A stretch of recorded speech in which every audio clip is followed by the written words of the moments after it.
साथियों, मेरा नाम डॉक्टर अभिषेक कुमार मिश्रा है।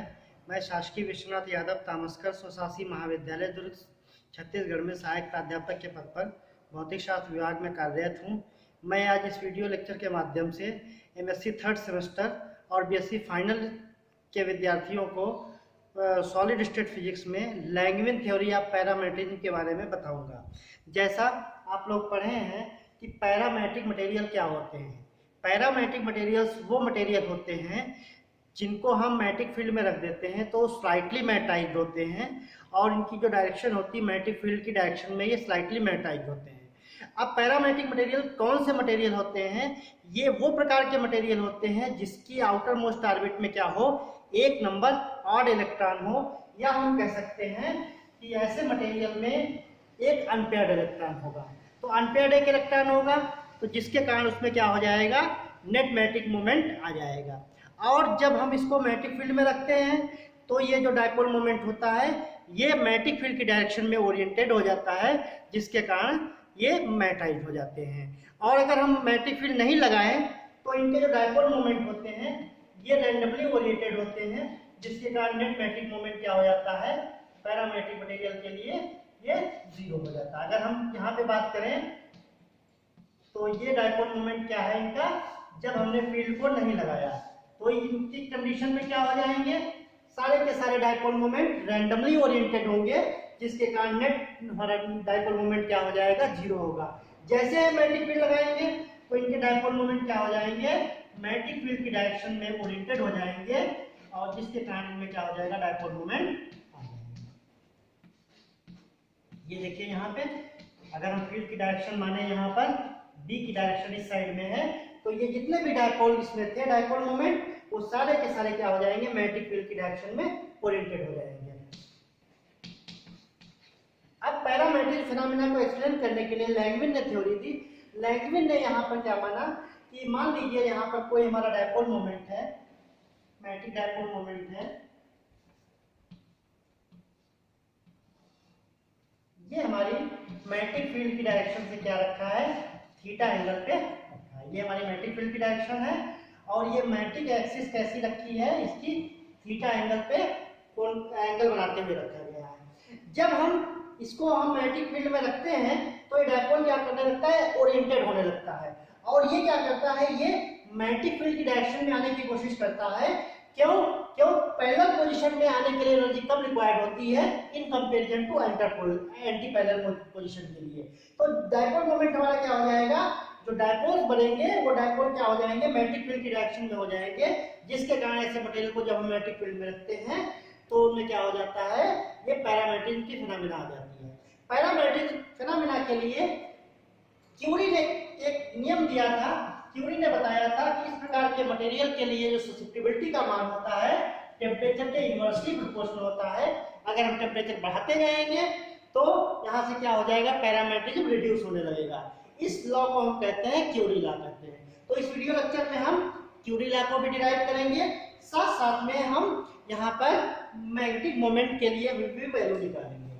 अब देखिए यहाँ पर सबसे पहले बात करते हैं हम मानते हैं कि हमारे पास क्या है, एटम में कोई सिंगल इलेक्ट्रॉन है। तो सिंगल इलेक्ट्रॉन है तो हम उसका मान लेते हैं, उसका डायपोल मोमेंट क्या होगा, म्यू होगा। और वो डायपोल हमारा क्या है, वो डायपोल हमारा थीटा एंगल पे रखा गया है। तो यहाँ पे क्या हो जाएगा, अगर मैट्रिक फील्ड बी हो तो यहाँ पे एनर्जी जो होगी, मैट्रिक पोटेंशियल एनर्जी क्या हो जाएगा, minus mu B cos theta. ये हमारी क्या हो गई, मैट्रिक पोटेंशियल एनर्जी हो गई, और इसकी वैल्यू क्या होगी, minus M B sine M B cos theta होता था, तो यहाँ से ये हो जाएगा म्यू बी कॉस थीटा हो जाएगा। यहाँ पर थीटा क्या है, थीटा हमारा है, हमने माना कोई हमारा मैट्रिक डायपोल है और वो क्या कर रहा है, एक्सिस से मैट्रिक फील्ड एक्सिस से थीटा एंगल पे बना रहा है। अगर हम इसको डिफरेंशिएट कर दे तो डी डब्ल्यू इक्वल टू क्या हो जाएगा, माइनस म्यू बी कॉस का हो जाएगा माइनस, तो ये हो जाएगा minus mu B sine theta into D theta. ये हमारी क्या हो गई, मैट्रिक पोटेंशियल एनर्जी। अब अगर हम माने कि पैरामेट्रिक जो गैस है उसके जो मॉलिक्यूल्स, हमारे टोटल नंबर ऑफ मॉलिक्यूल्स हमारे n है, उनमें से dn जो मॉलिक्यूल्स है, अगर हम total number of molecules small n माने तो total number of DN molecules को हम कैसे लिख सकते हैं, according to Maxwell Boltzmann law के हिसाब से लिख सकते हैं।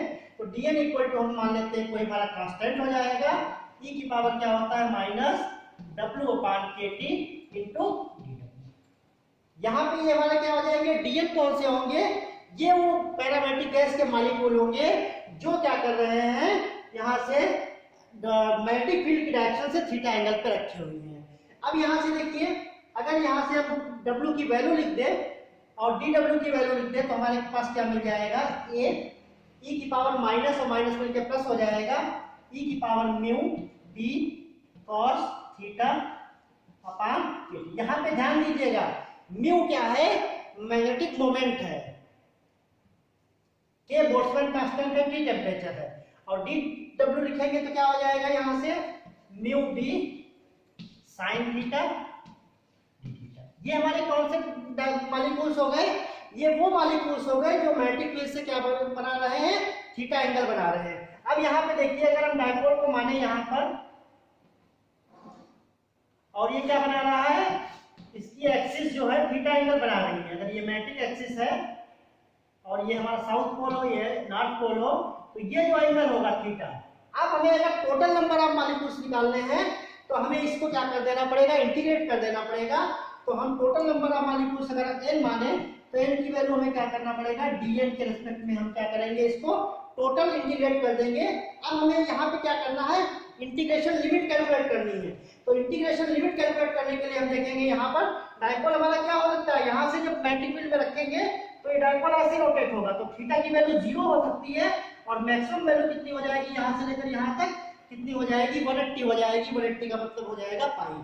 तो यहाँ से इसकी मैक्सिमम वैल्यू कितनी हो जाएगी, 0 to पाई। अब हम क्या करेंगे, यहाँ से इस n की वैल्यू को हम क्या करेंगे, 0 to पाई जब इंटीग्रेट कर देंगे तो हमारे पास क्या मिल जाएगा, पैरामेट्रिक गैस में टोटल नंबर ऑफ मॉलिक्यूल्स मिल जाएंगे। यहाँ से देखते हैं इसको, यहाँ पे जब वैल्यू पुट करेंगे तो देखिए क्या मिलेगा, a 0 to pi mu a d sine theta D theta sine theta, और यहां से क्या मिल जाएगा, e की power mu B cos theta upon K T.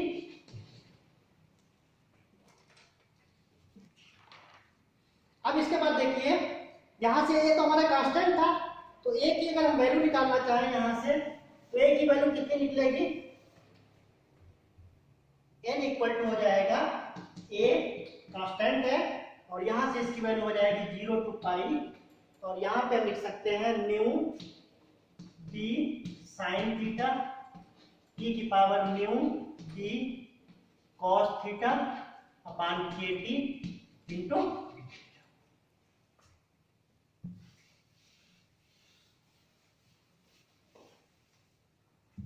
अब यहां पे देखिए, ए हमारा a की वैल्यू क्या हो जाएगी, यहां से a की वैल्यू हो जाएगी n डिवाइडेड बाय यहां से हो जाएगा 0 to pi mu B sine theta e की power mu B cos theta upon K T. ये हमारी किसकी वैल्यू हो गई, a की वैल्यू हो गई। यहाँ पे हम याद रखने के लिए इसकी वैल्यू लिख लेते हैं संधि में 0 to पाई, यहां से ऐसे लिखेंगे n अपान 0 to पाई, और ये क्या है mu B sine theta e की power mu B cos theta upon K T theta. ये हमारे क्या हो गए, a जो हमने कांस्टेंट माना था वो मैक्सवेल बोल्ट्जमैन लॉ के हिसाब से हमने a कांस्टेंट की वैल्यू नंबर ऑफ मॉलिक्यूल्स के टर्म में निकाल दी। अब देखिए, ये हमारे अगर डायपोल मोमेंट, अगर हम मैग्नेटिक मोमेंट निकालें डायपोल मोमेंट, तो एक एटम का हमारा डायपोल मोमेंट क्या होगा, यहाँ पे अगर हम माने डायपोल मोमेंट की डायरेक्शन क्या होती है, s से लेकर n तक की होती है, और इसके डायपोल मोमेंट को हमने क्या माना है, यहाँ पे देखिए ये हमारी मैग्नेटिक फील्ड है और ये डायपोल मोमेंट कैसा होगा, s से n की ओर होगा।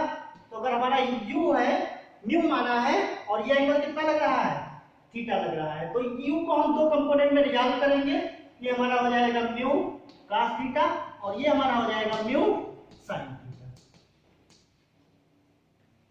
अब म्यू cos थीटा हमारा क्या है, पैरेलल टू मैग्नेटिक फील्ड है, म्यू sin थीटा हमारा क्या है, परपेंडिकुलर टू मैग्नेटिक फील्ड है तो मैग्नेटिक डायपोल मोमेंट किसको हम कंसीडर करेंगे, केवल उसी कंपोनेंट को कंसीडर करेंगे जो मैग्नेटिक फील्ड की डायरेक्शन में है। यहाँ पर कितना है, म्यू cos थीटा है। तो हम क्या करेंगे, यहाँ पे टोटल मैग्नेटिक मोमेंट हमारे निकालने के लिए क्या करेंगे, टोटल मैग्नेटिक मोमेंट हमारा क्या हो जाएगा,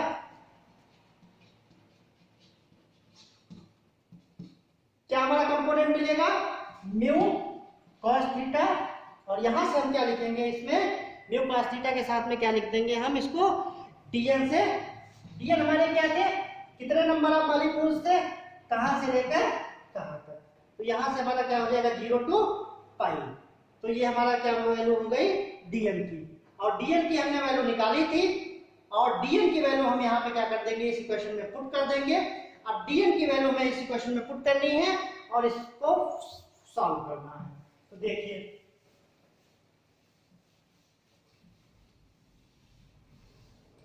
इसको हम इक्वेशन नंबर मान लेते हैं, इसको हम फर्स्ट इक्वेशन अगर माने, इसको हम सेकंड इक्वेशन मान सकते हैं। तो dn इक्वल टू हमने बताया था, dn इक्वल टू कितना था, a हमारा कांस्टेंट था, ध्यान रखिएगा a, और साथ में क्या था हमारा, dn इक्वल टू क्या था, e की power mu b cos theta upon kt और इनटू dw, और dw को हम लिखेंगे तो क्या हो जाएगा म्यू b sin थीटा। ये हमारा क्या था, dn था, और dn में हमारा a भी आ रहा है, तो a की अगर यहां से वैल्यू लिखे तो हमारा क्या मिल जाएगा, n e की power mu b cos theta upon kt into mu b sin theta, और यहां से हमारा a की वैल्यू में डिवाइड भी आ रहा है, तो अब क्या लिख देंगे 0 to पाई, और ये हमारा हो जाएगा mu b sin theta e की power mu b cos theta upon kt into d theta, और लिमिट इसमें कितनी, 0 to पाई। अब हम क्या करेंगे, ये dn की वैल्यू हम कहां पे लिखेंगे, यहां पर लिखेंगे इक्वेशन 2 में। तो इसको अगर हम इक्वेशन 3 माने तो इक्वेशन 3 और इक्वेशन 2 से हम क्या लिख सकते हैं, जो हमारा टोटल मैग्नेटिक मोमेंट होगा, जिसको हम m भी बोल सकते हैं, कैपिटल M मैग्नेटिक मोमेंट या मैग्नेटाइजेशन, तो टोटल मैग्नेटिक मोमेंट क्या हो जाएगा, mu cos theta multiplied by dn, और dn ये कौन से हैं, ये पैरामेट्रिक गैस के वो मॉलिक्यूल हैं जिनकी डायरेक्शन क्या है, मैग्नेटिक फील्ड से थीटा एंगल पे बना रहे हैं। अब देखिए यहां से, यहां पे अगर हम वैल्यू लिखें तो मैग्नेटाइजेशन हमारा m लिख लेंगे, और यहां से देखिए क्या हो जाएगा, लिमिट 0 to पाई, क्या हो जाएगा म्यू cos थीटा, और यहाँ पे जब हम मल्टीप्लाई करेंगे तो n म्यू को म्यू से म्यू स्क्वायर हो जाएगा, b हो जाएगा, तो क्या मिल जाएगा n म्यू स्क्वायर b, और यहाँ से sin थीटा cos थीटा, इसको ऊपर लिखते हैं, यहाँ पे नहीं दिख रहा होगा, यहाँ पे लिखते हैं, ये देखिए इसी में लिख लेते हैं फार्मूले में। तो total magnetic moment m equal to क्या हो जाएगा, यहाँ से इसी में हम लिमिट लगा देते हैं 0 to पाई, और इसी इक्वेशन में हम क्या लिख देंगे, म्यू cos थीटा और लिख देंगे, तो ये हो जाएगा mu square b sin theta cos theta d theta, और ये हमारी इक्वेशन कितनी हो गई, 4 हो गई।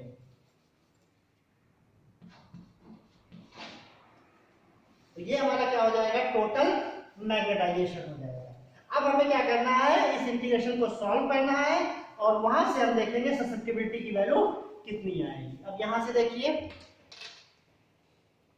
ये हमारा n हमारे नंबर ऑफ मॉलिक्यूल से फिक्स है, म्यू स्क्वायर भी फिक्स है, इसको हम बाहर ले सकते हैं, तो हमारा क्या हो जाएगा n mu square b, n mu square b, ये हमारा इंटीग्रेशन के बाहर आ जाएगा, और यहां से क्या बचेगा 0 to पाई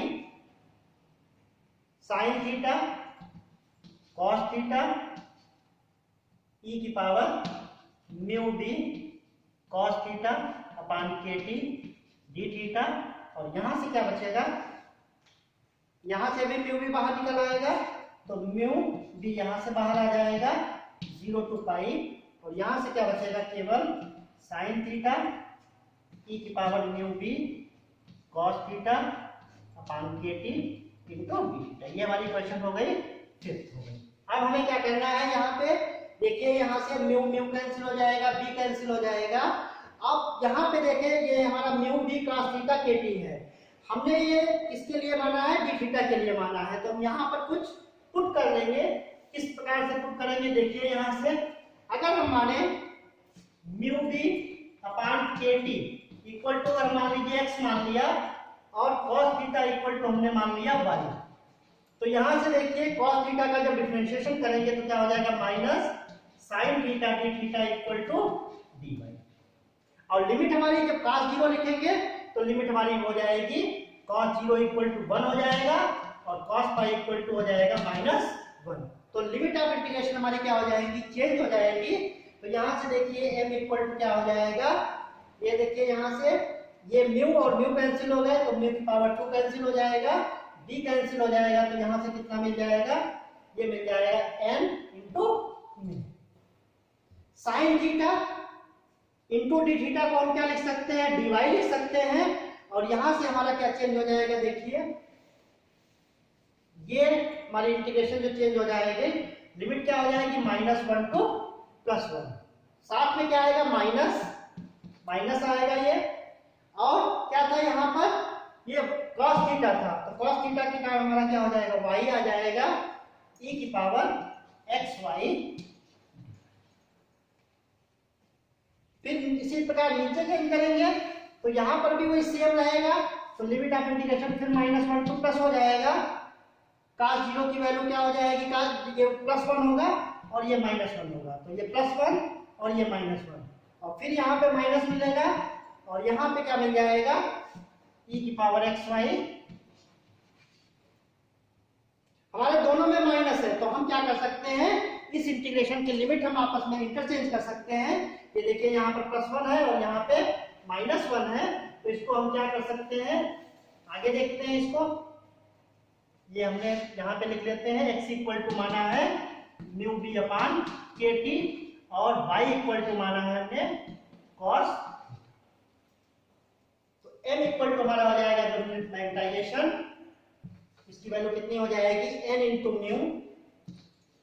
और यहां से हम इंटीग्रेशन क्या कर दें, -1 टू +1 कर दें और ये हमारी वैल्यू क्या हो जाएगा, y e xy dy। और यहाँ पे हमारी क्या वैल्यू हो जाएगी, नीचे डिवाइड में -1 टू 1 e की पावर xy।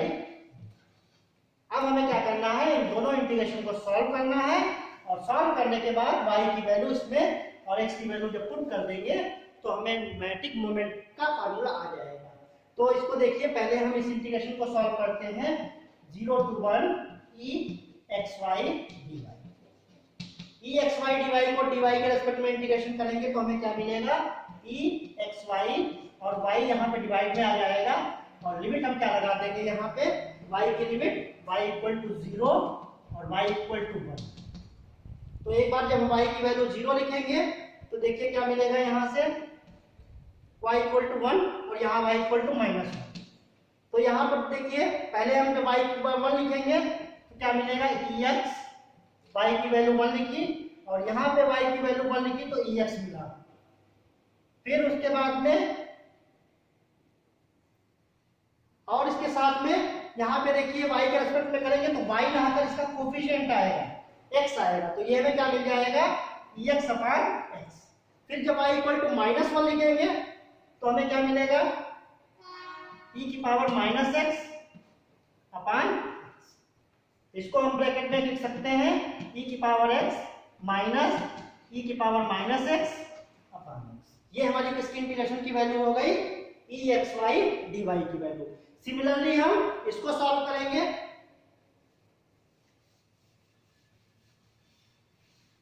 यहां पे हम इंटीग्रेशन की वैल्यू कितनी निकली है हमारी, ex minus e power -x अपान x। इसको जब सॉल्व करेंगे तो यहाँ पे देखिए -1 1 y e xy dy। इसको हम अगर फर्स्ट फंक्शन माने, इसको हम सेकंड माने तो हमारा जो प्रोडक्ट का फंक्शन होता है क्या होता है, फर्स्ट इंटू सेकंड का डिफरेंशिएशन, फर्स्ट इंटू सेकंड का इंटीग्रेशन। तो फर्स्ट हमारा y होगा, सेकंड का इंटीग्रेशन करेंगे तो हमें क्या मिलेगा, e xy और y के रेस्पेक्ट में करेंगे तो हमारा यहाँ पे डिवाइड में क्या आ जाएगा, x आ जाएगा। और यहाँ पे हम y की वैल्यू लिखेंगे -1 to +1, फिर -1 to +1 क्या होता है, फर्स्ट का डिफरेंशिएशन। तो फर्स्ट का डिफरेंशिएशन हमारा y हो जाएगा और इसका इंटीग्रेशन हो जाएगा EXY/x। इसके बाद यहाँ पर जब हम y की वैल्यू 1 लिखेंगे तो 1 लिखेंगे तो यहाँ पे क्या मिल जाएगा, e⁻x, और जब -1 लिखेंगे तो हमें क्या मिलेगा, e⁻−x/x। और यहाँ पर जब हम वैल्यू लिखेंगे तो देखिए इसका इंटीग्रेशन x कोफिशिएंट और आ जाएगा तो हमें मिलेगा EXY/x², और यहाँ पे लिमिट हम क्या लगा देंगे, -1 to +1।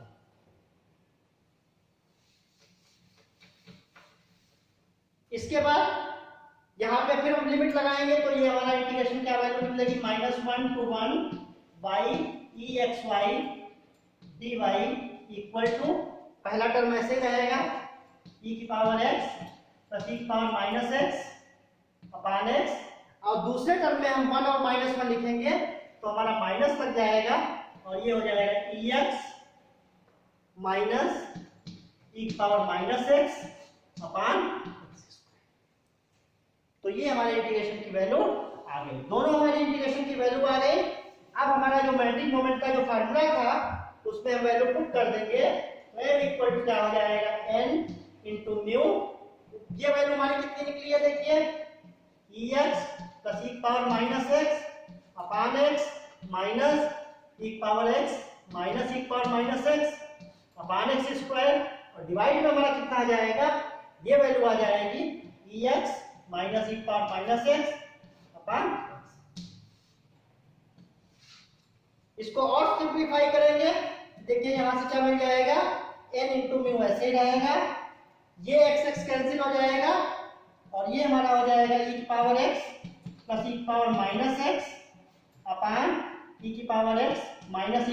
e⁻x और यहां से ये दोनों टर्म कैंसिल हो जाएंगे, -1/x हो जाएगा। तो हमारा मैट्रिक मोमेंट पैरामैट्रिक के केस में कितना हो जाएगा, n म्यू, और ये हमारा जो कहलाता है e⁻x + e⁻x इसको कॉट हाइपरबोलिक x लिखते हैं। तो हमारा कितना मिल जाएगा मैट्रिक मोमेंट,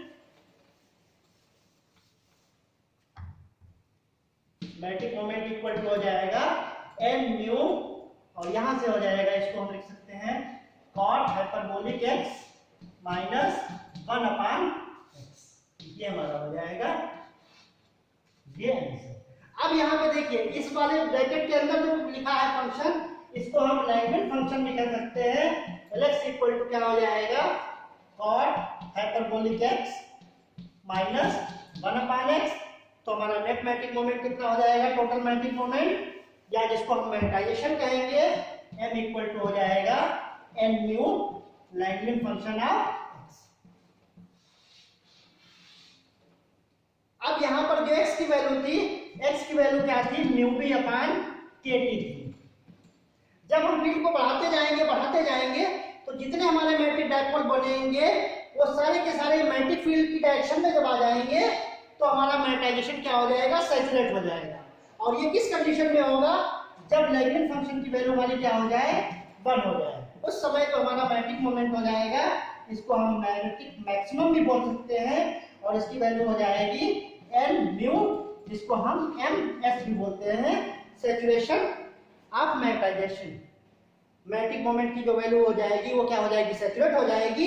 क्यों, जब हम फील्ड बढ़ाते जाएंगे एक कंडीशन में क्या हो जाएगी, जितने भी डायपोल थे वो सारे के सारे क्या हो जाएंगे, मैग्नेटिक फील्ड की डायरेक्शन में अलाइंड हो जाएंगे। उसके बाद मैग्नेटिक फील्ड बढ़ाने से कोई भी इफेक्ट नहीं पड़ेगा, उस समय हमारा मैग्नेटाइजेशन क्या हो जाएगा, सैचुरेट हो जाएगा।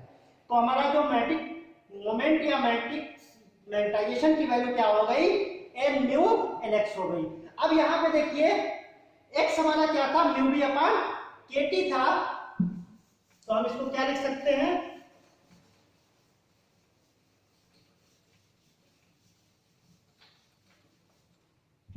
तो हमारा मैग्नेटाइजेशन जो m इक्वल टू क्या हो जाएगा, n म्यू, और यहां से हम लिखेंगे cot हाइपरबोलिक x -1/x। और x की वैल्यू अगर हम यहाँ से लिख दें तो n म्यू यहाँ से हम लिख सकते हैं cot हाइपरबोलिक x की वैल्यू हमारी क्या थी म्यू बी अपान kt थी माइनस 1 अपान x। अगर हम ऑर्डिनरी फील्ड की बात करें तो ऑर्डिनरी फील्ड पे क्या हो जाता है,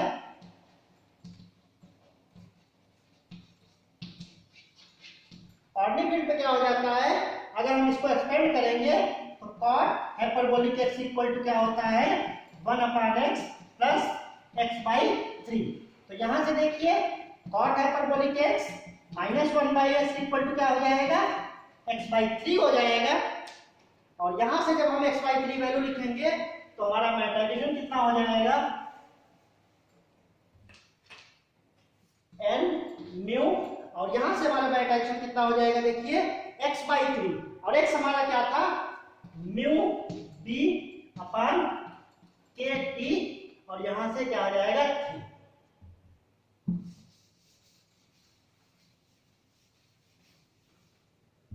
यहां से अगर हम इसको थोड़ा सा सिंप्लीफाई कर ले तो n म्यू स्क्वायर b अपान 3 के टी, ये हमारा हो जाएगा मैटाइजेशन।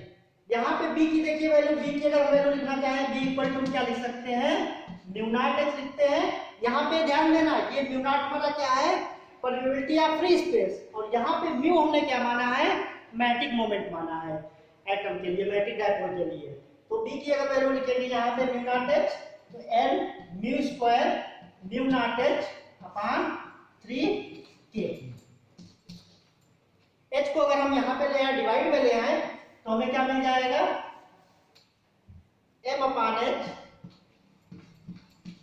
इक्वल टू क्या हो जाएगा n mu square mu naught upon 3 k T. m upon h को हम क्या कहते हैं मैट्रिक ससेप्टिबिलिटी कहते हैं, m अपान h को हम क्या कहेंगे मैट्रिक ससेप्टिबिलिटी कहेंगे, और मैट्रिक ससेप्टिबिलिटी की वैल्यू कितनी आ जाएगी n mu square mu naught upon 3 k T.